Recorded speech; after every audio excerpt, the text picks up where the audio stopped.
Hello everybody and welcome to Quantum's webinar TypeAbility, a new tool for learning keyboard skills for students who are blind or vision impaired. I'm Rebecca Clark and I am involved in customer service here at Quantum, and today the webinar will be presented by Peter Cracknell, who is based in our Brisbane office and has had many years experience working with people who are blind or vision impaired. TypeAbility is a relatively new program that we are offering. It's actually by a company called YesAccessible, and it can be used with either JAWS or Magic, which you now might not be familiar with. So during the webinar, if you want to ask questions, you can. During parts, to avoid background noise, we may mute people. But otherwise, you can also type questions in the chat box at the bottom of the interface. So without further ado, I shall transfer over to Peter and let him begin telling you all about TypeAbility. Okay. All right, so just to recap on that, the TypeAbility program is it's a typing tutor program for blind people, specifically designed to engage young blind people. That's in the context of most typing programs being very boring and most of them not accessible to people who have no sight at all. So David Pinto, he wrote some JAWS scripts to make the program TypeAbility and to work seamlessly with JAWS and Magic. JAWS is the program that is used to read out loud anything that's on the computer screen, whether it's a word processing document, an email, a start menu, a print dialog box. JAWS gives the blind student access to all of those elements, and just by reading it out loud with synthetic speech. Actually, I've got JAWS running on my computer at the moment, and if I just turn the volume up a little bit on it.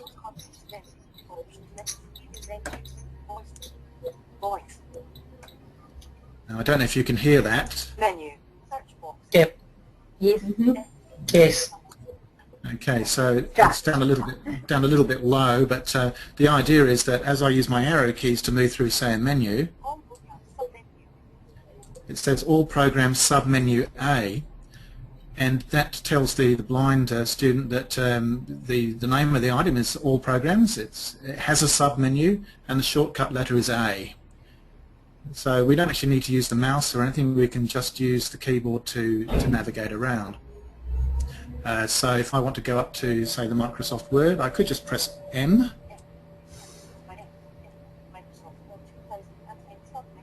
And so it says that it's 3 of 13. That means, gives me an idea how big my menu is, and that the shortcut letter is M. But of course there are other M's in my start menu. Now, Microsoft Outlook, Microsoft Excel, and so on. But with this method, knowing the keyboard, I can navigate the whole computer. I can switch between windows, bring up dialog boxes without having to use the mouse and without having to see the screen. So, of course, that's why having good keyboard skills is so crucial. Now, the JAWS program doesn't give any magnification, it's just speaking. The Magic program is from the same manufacturer, it's from Freedom Scientific, and the Magic program is a screen magnifier program. Some of you will already be familiar with the Zoom Text program, which is a screen magnifier program, and we do too. We do Zoom Text and Magic, and they're very, very similar programs.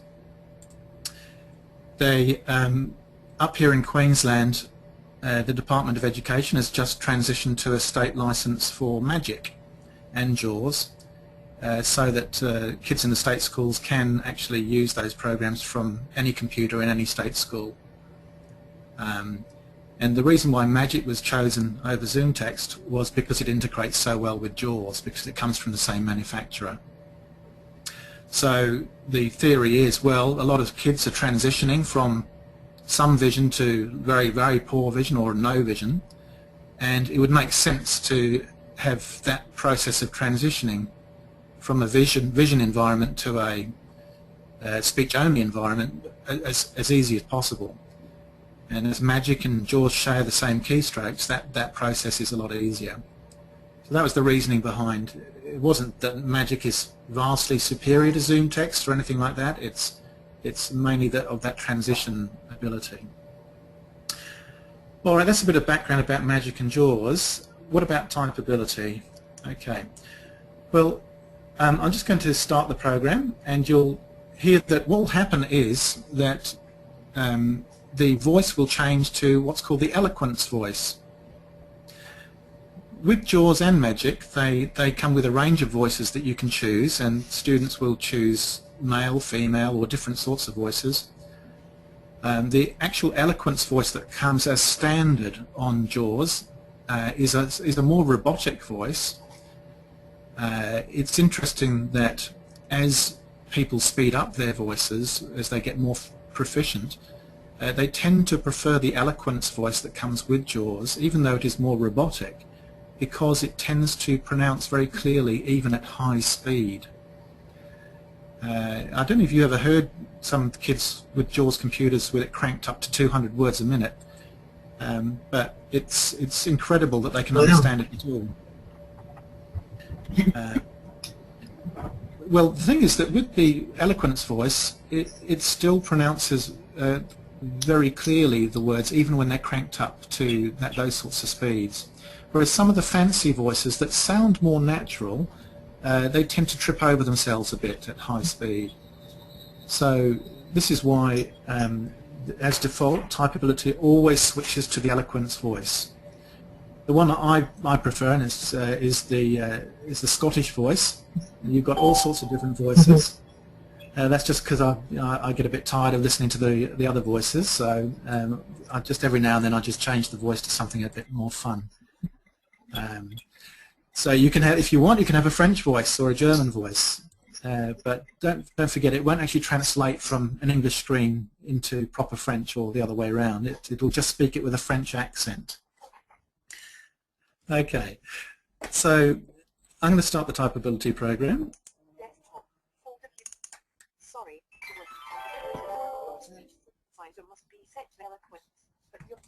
And just turn the volume up a wee bit.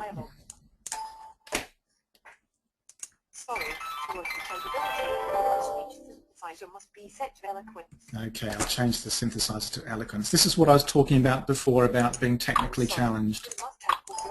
Your last names, then press enter to the voice adjustment dialog. Voice volume Cologne 69 left Fiona Scott eloquence JAWS dialog. Voice adjustment dialog profile. JAWS. Typeability will not work unless you type both your first name and your last name. So if you want to work in typeability, please type both your first and last names. Then. Did you hear that, everybody? Hello? Yes, clearly. Good. That was very clear. Okay. Very good. clear. Now, so when typeability starts, the first thing it does, it asks you for your first and last name. So I'll type that in. Oops, I'll click back in here, sorry. E-E-T-E-R space C-R-A-C-K-N-E-L-L. And you notice, of course, that it's echoing back every character that I press. Now, what we need is we would hope that the child would have some rudimentary, they may have to be shown the home row to start with, and it may take time for this initial stage. But let's assume they've got some very basic keyboard skills. Well, hello Peter, it's marvelous to see you once again. I remember you from our last session, and I am really proud of how well you've been doing. Now, would you like to go to the last lesson that you were working on? It was lesson 4. You were typing 1 to do is press F2 twice quickly. That's easy, isn't it? Just press F2 twice quickly to go to lesson 4. Of course, if you would rather go to a different lesson, just press F3 twice quickly, then you can pick any lesson that you want. So, Peter, press F2 or F3 twice quickly. Do it right now. Okay. He's pretty pushy, isn't he? But it's the thing is, you see what I mean by it's actually more engaging than It's an interactive program. It's trying to always explain what you need to do, what your options are. Okay, so let me just remember that I was already up to lesson 4. If I had started with a new name, then it would start obviously with lesson 1 and take us through from that point. You have to show people, of course, where the function keys are. Ideally, you should have a normal keyboard plugged into the computer. Now, what I mean by that is, of course, you may, be using a laptop, but you can always plug in just a regular QWERTY keyboard, and they do recommend with TypeAbility that you do that. Of course, one of the reasons is that, well, there's 2 reasons. One is that JAWS is usually set to the desktop keyboard mode, so that's the keyboard it's expecting. The second reason is, of course, laptop keyboards can be quite compressed and difficult to differentiate where the keys are. So it would be good to start with a well laid out keyboard, and most of the desktop keyboards are reasonably well laid out. The most important thing is that the function keys are separated into groups of 4. There are 3 lots of 4, just so that the blind student can actually feel those and count more easily. The other thing is, of course, arrow keys are better spaced out on a regular keyboard than they are on a laptop. The escape key, these basic keys are easier to find on a proper desktop keyboard. And look, it can be any keyboard. You'll have them lying around. Just plug them into the USB and away you go. Okay, well, I'm just going to do where I was before, and as it told me, I have to press F2 twice quickly, so I'll double tap F2. F2. Lesson 4. More word practice. The home row. Alright, in this lesson, you will be typing words again, and the letters in these words will only be the letters that you have learned that are on the home row. Now type the word all, then space. The word all is spelled A-L-L, for example, all or nothing at all. What's your choice? Go ahead and type all, then space. Type it 4 times. Go for it. Well, I will in a minute, but just have a think about what he's just done there. He's said what to do to type the word all. He's talked about the home row, and he's spelt the word, and he's put it in the context of a sentence, and that's pretty fantastic. I think that it's that engaging all the way through. So you can see how you could actually set kids aside for 20 minutes or so, and say, even if it might be a reward. Let's 20 minutes on your next lesson for TypeAbility, because it's really quite engaging. Okay, so I'm going to try that. I'm not a touch typist, so if I make a mistake, that's probably good. All right, so A, semicolon, no, type L. Ah, all right. I'll type L. L, you did it. Now press the L. L. Space, good. Again, type all, then space. A. K, but you're really close. Type L. The L is to the right of the K. Isn't that good? Told us that it's to the right of the K. L, you did it. Now press the L. Space, no, type L. L, now you're cooking. Now press the space. Space, good. Again. A. L. L. Space, you got it. One last time. A. L. L. Space, well done. Now type the word fall, then space. The word fall is spelled F-A-L-L. For example, the word fall is a homonym. That means it has more than one meaning. There's the word fall, as in, if you drop the toy, it will fall to pieces. And there's the word fall, as in, if you turn round and round and round and round, you will get dizzy and fall. Go ahead and type fall, then space. Do it 4 times. I think that's so cool. F-A-L-L. Space, that's right. Again, type fall, that's F. You, not quite L. No, Peter, type A. The A is on the home row. It's 3 keys to the left of the F. Use your left hand 5th finger. Okay, all right. A, you did it. Now press the L. Semicolon, no, type L. L, now you're cooking. Now press the L. L. Space, good. Again. F. A-L-L, space, that's it. One last F-A-L-L, space, sweet. Now type the word lad, then space. The word lad is spelled L-A-D. For example, a lad is the opposite of a lass. Go ahead and type lad, then space. Type it for L-A-D. Space, correct. Again, type lad, then L-A-S-S-O. Almost Peter, type D. That's D as a D. Now you're cooking. Now press the space. Space, good. Again.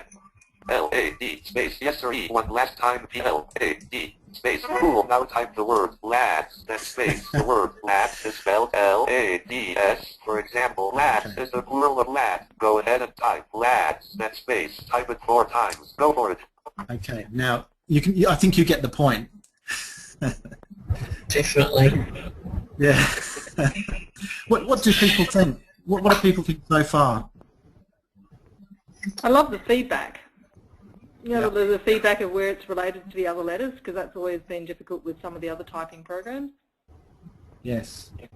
Yeah.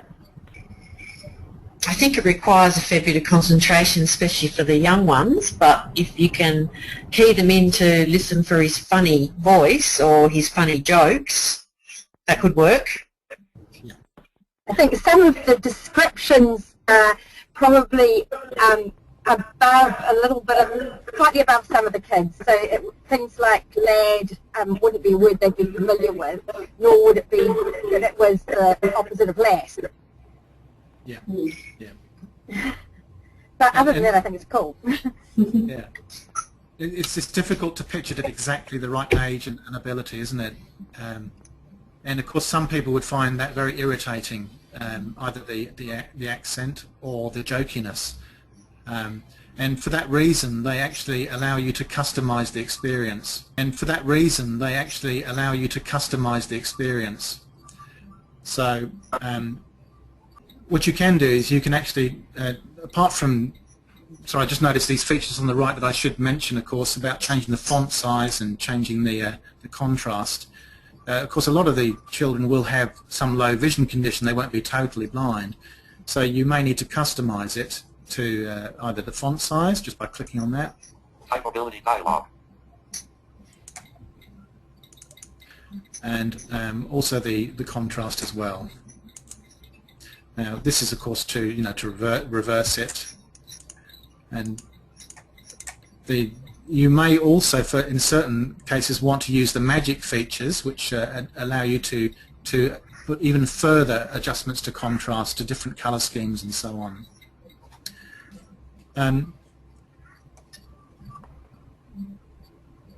So if you were running it with magic rather than with JAWS, Yes. would the screen appear the same or would it appear differently? Okay, so what you would do with magic is the screen would appear. I'm not using any magnification at the moment at all. If I was running it with magic, you would then have some controls for further magnifying these controls here at the top or any other part of it. The danger would be that if it was a very large magnification, of course, these controls would go off the screen and you would have to scroll around quite a lot to see all of the controls. But the typing area will track, so even at very large magnification, as you're typing, magic will try and keep the word you're typing in the center of the screen so that you don't need to use the mouse to scroll around and find what you're typing.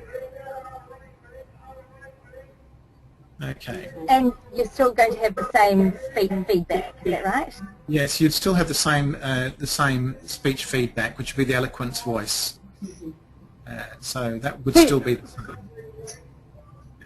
Peter, can you adjust the actual feedback, or can't you? You know, for people that want that encouragement versus some that don't? Yes, you can indeed, yes. So TypeAbility dialog. I'm just going to, excuse me, find that. I've just got something in front of my screen. I don't know if you can see it too, which is just the webinar controls. I've just got to move them out the way. Okay. That's better.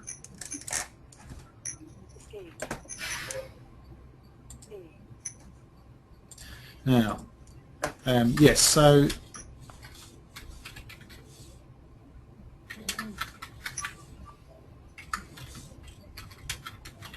yes, what you can do is you can actually change what they call the verbosity. So all of those things, like not just how fast he speaks, but how jokey he is controllable on various levels. So it can be more jokey, less jokey.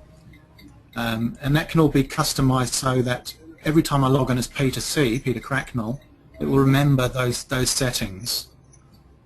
Just as But it can you remembers. change that? Yes. After say 10 lessons, can you change it back again to a different? Yes, absolutely you can. Yes. So those settings can be changed on the fly at any time. Just remembers that when you log out, it remembers the last setting, but you can change them at any time. Now, with regard to the lesson lists, as you were saying, you can actually go into, and I'll just show you them up here. I can just double-click F3 or.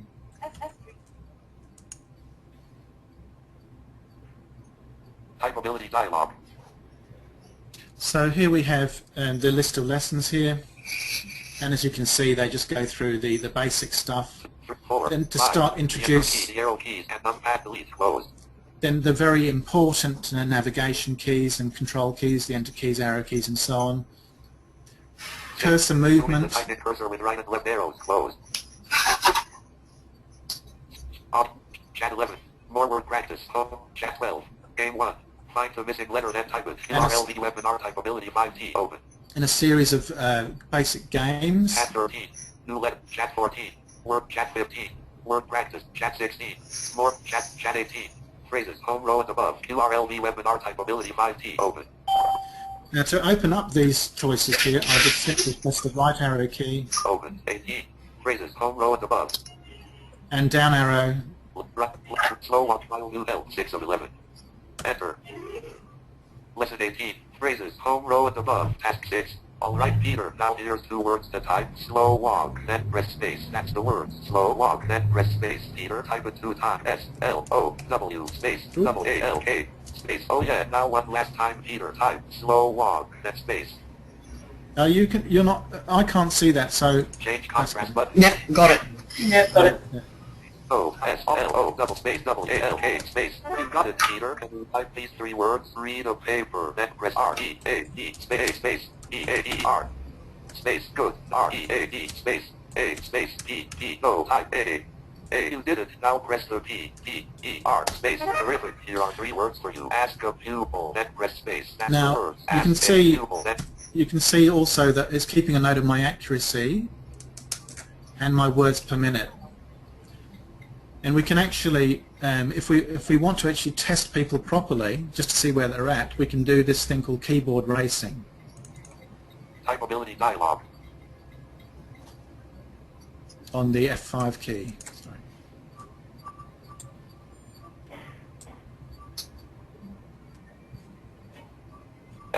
F5.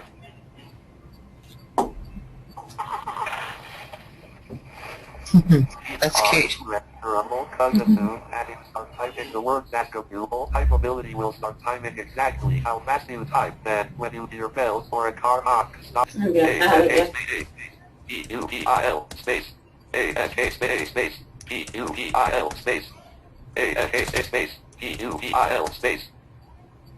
I think I'm doing the right thing. A-S-K, space. P-U. Alright Peter, you typed 35 words per minute and your accuracy was 100%. That's 35 words per minute and an accuracy of 100%. Terrific. 100% accuracy. Now, if you want to run the same rate, just press F5 twice quickly. You can also stop racing and return to your normal typing lesson by pressing F2 twice quickly. So Peter, make your choice. Either press F2 twice quickly or F5. Next task, now type the following. Okay, now I just pressed the control key just to shut him up, so the control key in the bottom left corner. Okay, so we can then access progress reports. This will be the teacher, of course, so that's under F12. Peter progress report dialog. Well, Peter has not completed anything. Progress record. Every type for session. Press escape. The closest. Oh, you're slack, Peter. I'm sorry. I'm sorry. Anybody else want to do it? So presumably you could get a history of different lessons accuracy, could you, and to refer to? Yeah, and obviously I didn't complete the task for that particular task. So every time you complete it, then it would actually record that in a document, the document remains forever and just keeps growing and showing you your progress through each of those keyboarding tasks and lesson lists. And I think this is a great motivator as well as a great way of just keeping track of how the child is progressing. But it's a great motivator for the children too. Have you got many children using it at the moment? No. Like, are you getting much feedback? Yeah, we've only really just started on this. It's just something that we picked up on fairly recently. So whereas we sell JAWS, of course, and we deal with blind children all the time, I thought this would be a great addition to the range. One of the reasons for the webinar is just to check out what people feel about it too. Or even if anybody had any comparative products that they could mention, or what products that they use with blind children. Yeah. What do people currently use? Well, Peter, I have seen it used. Yeah, you have seen it used. Yeah. Okay. Well, we are just going to give you the prices so that you know how much it costs. It's Rebecca, I think you had those to hand somewhere. The yes, single user. The single user license is $190, and you can actually get a 5-user site license, so which is $495 here. But I think you can get a trial which runs for about 15 minutes at a time. Is it, Peter? The trial is more a number of times you use it. Oh, okay. It gives you, sorry, I can't remember how many it is, but a fairly generous amount, 20 or 25 times, fully functional for that many times. And so so it's a pretty good way. You can test people with it, just see how they're going to respond to it. Sounds like a pretty reasonable cost, $190 for a single use. That's pretty reasonable. Yeah. I mean, you I mean, especially in the context of the JAWS costing about $1,000 as well. So it might be something that was loaded on 1 or 2 laptops and passed around. As I was mentioning, it may be that sometimes this could be a reward thing as well.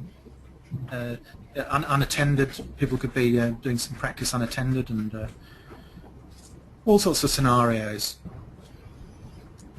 The site license comes in blocks of 5, just like JAWS can, so you can buy it in multiples of 5 users, and that's of course concurrent users. So it doesn't mean that it means you might have 10 students that could use it, but only 5 would be using it at the same time. Now, by a site license, does that mean that those people can be anywhere, or they have to be on site, like on a network of some sort? Site license usually refers to a particular location, so one campus. Oh, sorry. I'm in New Zealand, and none of our, well, only a very, very small number of our students are now taught at the Schools for the Blind, or School for the Blind up at Komai. And all the students who I work with itinerantly in their various different home-based schools.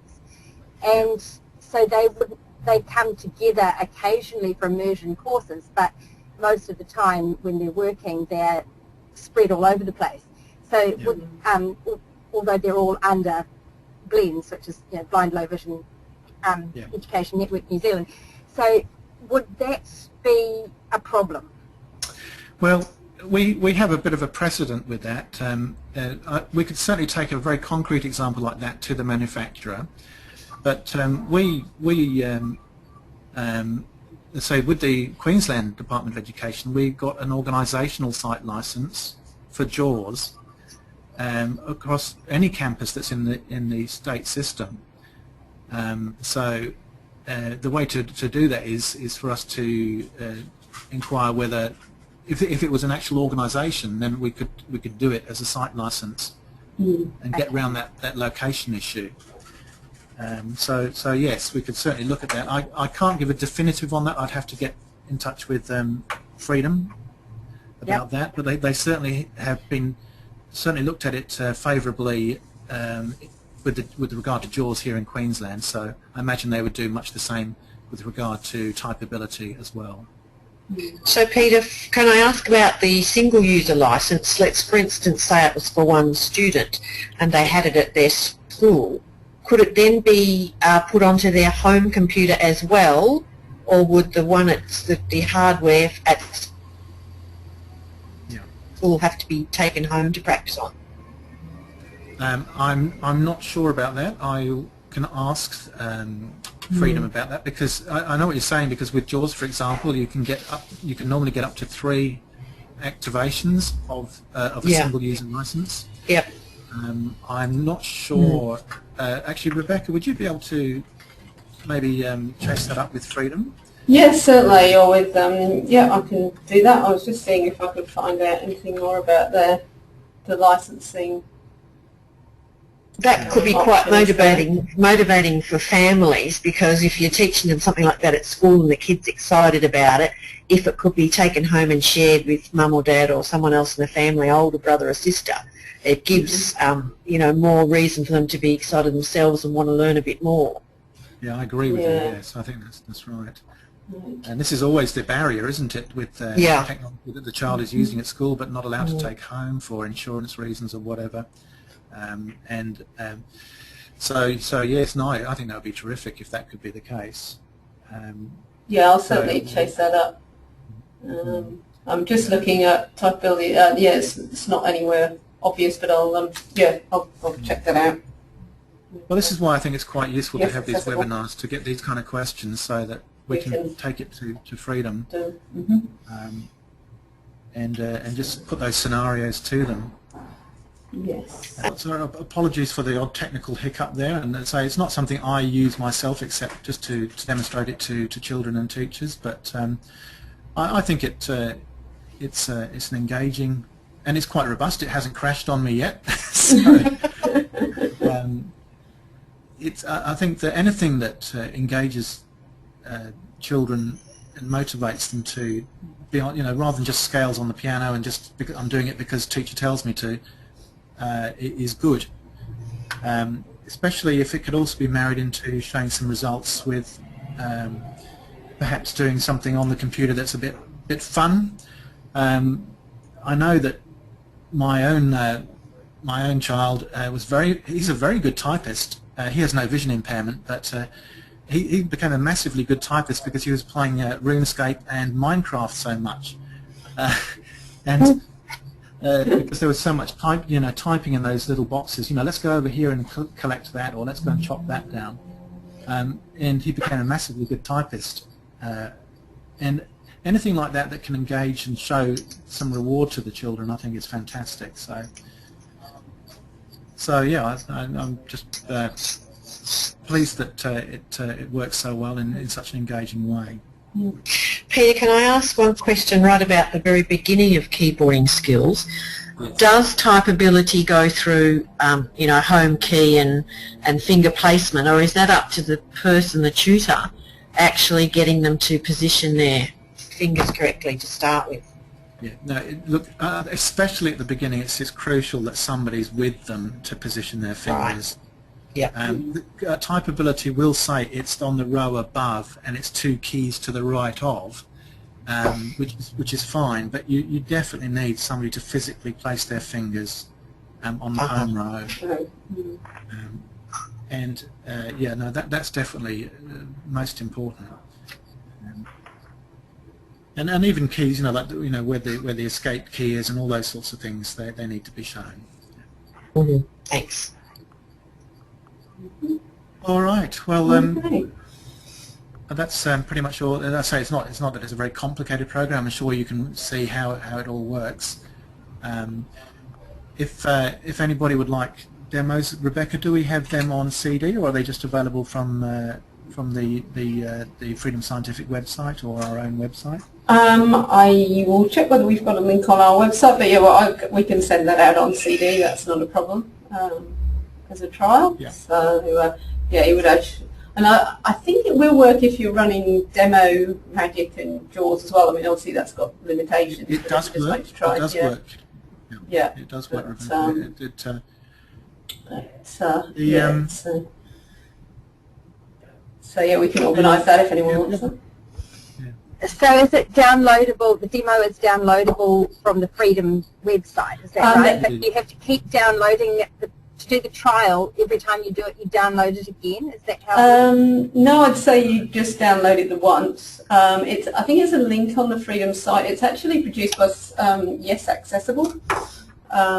So I think on Freedom, under their JAWS and other links they've got, I can send out the link to anyone that's been on the webinar. So oh, there we are, Tristan's got it. Yeah, YesAccessible.com. So it's where YesAccessible. Yes, yeah. That's right. So they're the people that actually produce it. But there is a link from Freedom, and I'd say we've probably got a link from our website, but I'll check that. I was going to say, if anyone's got any other topics, well, we are coming up with a list for the rest of the year, but if anyone's got any other topics they'd like to see in our webinars, or we did get the list on the registration form, but if there's anything you think of, just send me an email or give us a call, and we can do that. Even if you want to do, if you've got a group of itinerant teachers, if you know, it doesn't have to be one of our general scheduled webinars, we can do ones with individual groups, that's not a problem.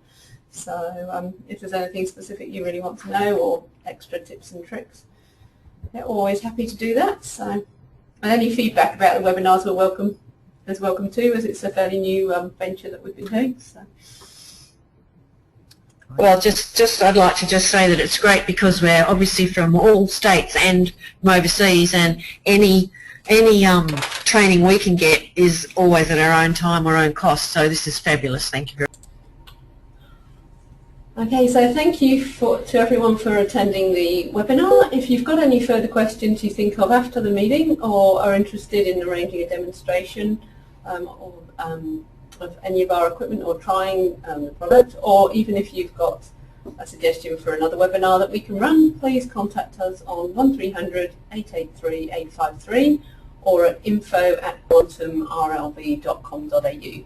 You can also find information on our website at quantumrlv.com.au. So thank you, and hope to talk to you all again sometime.